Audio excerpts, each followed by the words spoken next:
What's good, y'all? Shigamakai. Welcome back to my channel. Make sure you leave a like, comment, and subscribe. And if you're new, make sure you subscribe. We're trying to hit, well, we already have 500 subscribers. Thank you very much. We're trying to hit 1,000, but thank you for everybody who's been watching the videos, subscribing, liking, commenting, just overall just supporting the channel. It's been a long road. We've been doing this for about a year and some change, and we just hit 500. But you know, we keep it pushing. We going until this thing is over. Really, you know, pushing for 1,000, 10,000, 100,000. You know, we building something. We getting towards something. I'm already at 511 subscribers, and I haven't even uploaded. It's just been going up and up and up. The Heat video going crazy. The Pelicans video going crazy. You know, just thank you for supporting the channel. Anybody out there, especially my Twitter folks, y'all know who y'all are. But anyway, let's get to the topic of the video. Today we're going to be talking about the Cleveland Cavaliers.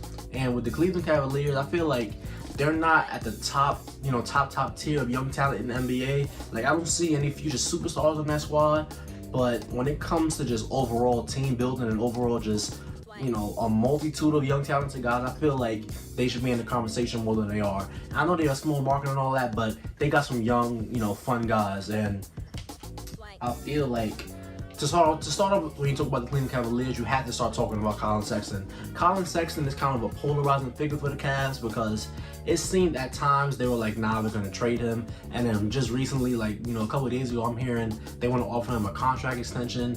And it's like, you know, make up your mind. It's like, and the trade packages that I was seeing they were going to accept, like, it was a rumor floating around that they were going to accept. I think it was Obi Toppin, Kevin Knox, Emmanuel Quickly or something, and like a first-round pick from the Knicks for Colin Sexton. And it just goes to show you that, I don't know if it was real, I don't know if it was official, but it just goes to show you kind of how they're thinking of Colin Sexton. But now that they want to offer him a contract extension, I feel like because they drafted Mobley, now they want to give him an extension. But I love Colin Sexton. I feel like he is a very, very tough guard, but he gets a lot of slander because he can't pass. They say, you know, oh, he's a ball pounder, he's a ball stopper. I understand that, but 24 points a game on 47% from the field and 37% from three, that is very good. I'll take that any day. If that was on my favorite team, I'd be very happy with that. But, you know, when did it become not cool to be a scorer? Like, when I first started watching basketball, all I cared about was scoring. Why is it that, you know, folks are putting down guys who can only score? It's okay if you can only score. And I feel like Colin Sexton, overall in his career, he's been, you know, kind of shaky. In the beginning, he was shaky. But just recently, I feel like he's been really, really good. I feel like, you know, he was kind of a low-tier all-star candidate this year. 24 points a game on good efficiency. I'll take that any day of the week. But the problem with him, I feel like, you know, it's not really about the passing for me. He can not pass and just score. I'm good with that. You can put playmakers around him. It's more about the defense. The defense is something where it's like, you have the strength. You know, I feel like he's a, you know, strong dude. He has the quickness. He's very, very quick. I feel like he just does too much on defense. Like, he's always moving around. Like, you see the clips of him like locking in on defense, like, you know, looking crazy on D, but he's not a good defender right now. I'm sorry. Off ball, on ball, like you would think on ball, right? But I feel like in the times I've watched him, in the film I've watched, I don't think he's a really, really impactful on-ball defender, and he damn sure is not one off-ball, so we really need to work on that. I feel like he should. Like, he's strong, he's, you know, quick. I feel like he should be able to navigate around screens. He should be able to, you know, stop guys from dribbling in front of him. He's not that tall, so he should be able to get low onto people's dribbles. I feel like there's more for Colin Sexton on defense that we are yet to see. But offensively, he can shoot the ball, drive the ball, shoot the mid-range. He's a good ball handler. I feel like he can do everything. I wouldn't call him quite a 3-level scorer because he's not like elite at these things, but he's a good scorer. 24 points per game, I'll take that any day. And like I said, he doesn't have to be a passer. You can put passes around him or a passer next to him, and that's what Cleveland did. They put Darius Garland next to him. Darius Garland is 17 points and 6 assists per game. Now, granted, there's 6 assists to 3 turnovers, but I feel like that's just young wear and tear in the NBA. Like, he's still learning how to make the correct reads, but some of the passes you see Darius Garland, you know, trying and, you know, making, I feel like it's very, very encouraging. And he's made some one-handed passes that just left me like damn, like this guy's good. And I feel like he's gonna be the, you know, perfect scoring passing guard that Cleveland needs, that all NBA teams need. You always need somebody who can, you know, distribute the rock around. But he shot, what did he shoot? 39% from three, I'll take that. 39% on 5 attempts a game, I'll take that any day of the week. And I feel like he's already a pretty solid pick and roll playmaker. And, you know, with guys like Larry Nance and guys like Jared Allen, and definitely guys like Evan Mobley, he's going to have a very, very easy life, you know, being able to pass to guys like that. And next, you'll obviously have to talk about Evan Mobley.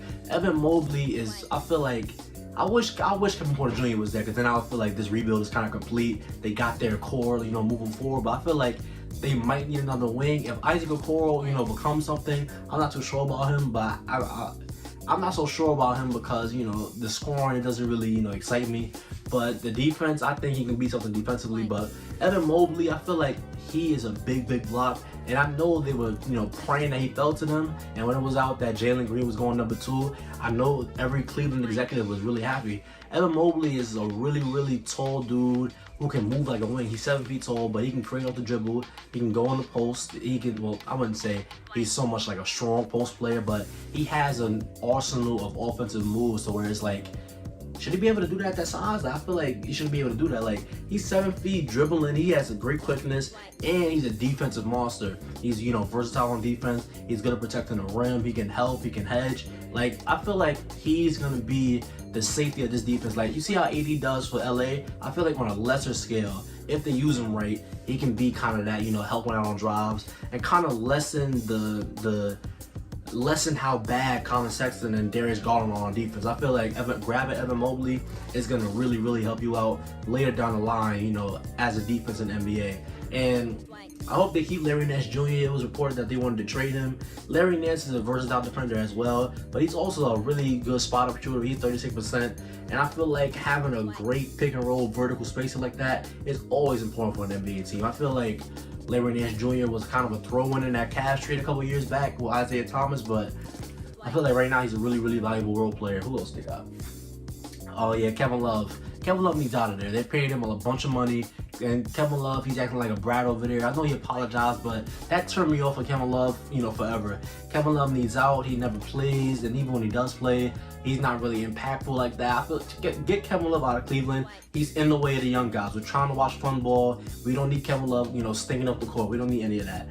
But with guys like Colin Sexton, Darius Garland, and Evan Mobley, I feel like with that as your core 3 moving forward, I don't think the Cavs are going to be too good this season. I don't think they're going to be a play-in team. I hope you don't think they're going to be a play-in team. I feel like the Cleveland Cavaliers this season, it'll be something like last season. You know, you look at them, you say, oh wow, this is a really fun team. I really like this team. They have a lot of talent. They're gonna give the bigger, better guys, you know, tough games. I feel like they played the Brooklyn Nets the toughest out of anybody this season, outside of like maybe Milwaukee, but they played the Brooklyn Nets really tough. And you know, Colin Sexton was huge in one of those games. I feel like the double OT game where he was just going back and forth with Kyrie, that's great for a young player's mental. It's great for his teammates to see that they can be a leader.